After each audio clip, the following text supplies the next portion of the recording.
نبی علیہ السلام نے ارشاد فرمایا قرب قیامت میں لوگ اپنی بیویوں سے زنا کریں گے. ہم نے حدیث پاک پڑھی تو ہمیں سمجھ نہیں آئی. ہم نے اپنے استاد سے پوچھا کہ استاد جی یہ کیا معنی ہے کہ اپنی بیویوں سے زنا کریں گے؟ تو انہوں نے فرمایا ہاں اس کی کئی صورتیں ہیں. ایک صورت تو اس کی یہ ہے کہ مرد یا عورت کوئی کفریہ بول دے اور نکاح ٹوٹ جائے اور ان کو اس کا پتہ ہی نہیں کہ نکاح ٹوٹا یا نہیں. اور واقعی آج تو کفریہ کلمات کا علم ہی نہیں لوگوں کے پاس. بہت سینسیٹیو مسئلہ ہے یہ. مالا بدہ من میں فارسی کی کتاب ہے, ہم مفتی صاحب سے پڑھ رہے تھے تو جب انہوں نے کلمات کفر پڑھائے تو ہماری آنکھیں کھل گئیں. اس میں حضرت مفتی کفایت اللہ رحمۃ اللہ علیہ نے لکھا ہے, نہ مفتی قاضی ثناء اللہ پانی پتی رحمۃ اللہ علیہ نے لکھا ہے کہ اگر دو بندے گفتگو کر رہے تھے, ایک نے کہا کہ یہ تو شریعت کی بات ہے اور اگلے نے جواب دیا رکھ پرے شریعت کو فقد کفر, وہ آدمی کافر ہو گیا. شریعت کے بارے میں ایسی بات کہہ دینا کہ رکھ پرے شریعت کو, ایمان کہاں بچتا ہے؟ سوچئے. تو ہمیں چاہیے کہ ہم علماء سے پوچھیں کہ بھئی کلمات کفر کون کون سے ہیں. یہ نہ ہو کہ کہیں ایسے جملے ہم بولیں. کئی جملے تو بہت کامن ہیں. مثلا علماء نے لکھا ہے کہ کسی نے کہا کہ کہاں رہتے ہو, دوسرے نے کہا فلاں جگہ رہتا ہوں. او خدا دے پچھاوڑے, خدا کے پچھاوڑے یعنی خدا کے پیچھے رہتے ہو فقط کفر, ایسا بندہ کہنے والا کافر ہو جاتا ہے. تو ان کا علم حاصل کرنا ضروری کہ کہیں ہم تو اپنی گفتگو میں کوئی ایسی بات نہیں کہہ جاتے, اور اگر نکاح ٹوٹ گیا تو پھر اپنے ذہن میں میاں بیوی رہ رہے ہیں اور زنا کا گناہ لکھا جا رہا ہے. تو فرمایا کہ مرد اور مرد قرب قیامت میں اپنی بیویوں سے زنا کریں گے. ایک صورت تو یہ ہے, یہ کفریہ کلمہ بیوی بولے تو بھی نکاح ٹوٹا, خامد بولے تو بھی نکاح ٹوٹا. اور دوسری صورت ایک دوسرے کے ساتھ آرگومنٹس, اور یہ تو ہر گھر کی آج بات نظر آتی ہے. جس گھر میں دیکھو الا ماشاء اللہ وہی حال ہے. جب شادی ہوئی میں بولتا تھا بیوی سنتی تھی. اس نے کہا پھر, کہتے پھر بچے ہو گئے, پھر بیوی بولتی تھی میں سنتا تھا.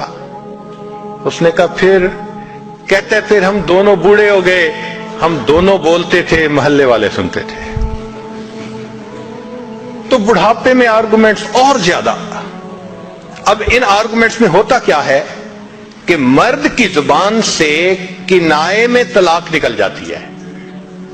کنایا کہتے ہیں کہ لفظ تو طلاق کا نہیں بولا لیکن بات ایسی کر دی کہ جس کا مفہوم طلاق والا ہوتا ہے, اس کو کنائے میں طلاق کہتے ہیں. اب یہ گناہ بہت زیادہ ہے کہ غصے میں کہہ دیتے ہیں چلی جا, مجھے تیری کوئی ضرورت نہیں آج کے بعد.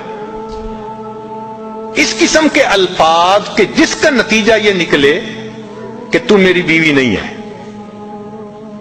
اس کو کنایا کہتے ہیں. اب اس کے مسئلے بھی سیکھنے چاہیے. بھائی نکاح کیا ہے تو کیسے ٹوٹ سکتا ہے, یہ مسئلے بھی تو آنے چاہیے نا. یہ کہاں لکھا ہوا ہے کہ آپ ٹیکس کے سب مسائل جانتے ہیں, بزنس کے سب کوڈز جانتے ہیں, فلاں کا سب نالج آپ نے حاصل کیا ہوا ہے, اور ایک مومن نکاح کر لیتا ہے اور اس کو نکاح طلاق کا پتہ ہی نہیں ہوتا. یہ کہاں کا انصاف ہے؟ شریعت کہتی ہے علم حاصل کرو. ایسا نہ ہو کہ کنائے میں طلاق ہو جائے, ہمیں پتہ بھی نہ ہو اور میاں بیوی مل کے رہ رہے. اور آج تو یہ معاملہ ہے کہ زبان سے طلاق کہہ دیتے ہیں, ہو بھی جاتی ہے, پتہ بھی ہے دونوں کو, مگر بدنامی ہو جائے گی, پھر ایک دوسرے کے ساتھ رہ رہے ہوتے ہیں. چنانچہ ہمیں ایسے لوگ ملے 5 وقت کا نمازی, تہجد پڑھنے والا, سب نیکی کرنے والا, خود اس نے مجھے کہا کہ آج سے 8 سال پہلے میں نے اپنی بیوی کو طلاق دے دی تھی غصے میں. ویسے میں نے غصے میں دی تھی. میں نے کہا کبھی کسی نے بیوی کو خوش ہو کے طلاق دی؟ دیتا تو غصے میں ہی ہے نا. یہ کیا بات ہوئی کہ غصے میں دی تھی؟ بھئی طلاق تو ہو گئی. اور جی پھر بعد میں ہم نے سوچا وہ بھی نیک ہے میں بھی نیک ہوں, بدنامی ہو جائے گی, بچے خراب ہو جائیں گے, تو بس پھر ہم نے پھر اکٹھا رہنا شروع کر دیا. نہ رشتہ داروں کو پتا, نہ علماء سے پوچھا.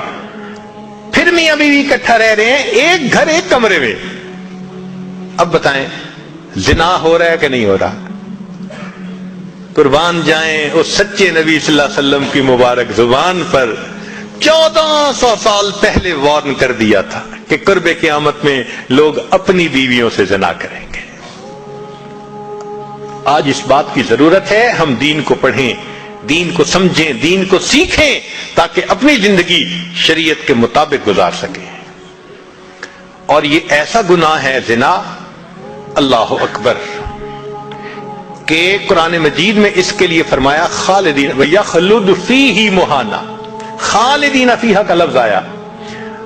تو مفسرین نے اس پر نقطہ لکھا کہ کافر ہمیشہ ہمیشہ جہنم میں رہیں گے, مومن مسلمان خطاکار کے لیے خالدین کا لفظ.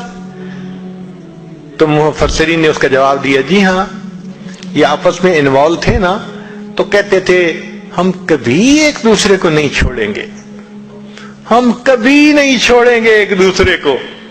یہ جو وعدے کرتے تھے ہم کبھی ایک دوسرے کو نہیں چھوڑیں گے, ہمیشہ ساتھ رہیں گے, اللہ فرماتے ہیں میں بھی تمہیں پھر ہمیشہ ہمیشہ کا عذاب دوں گا.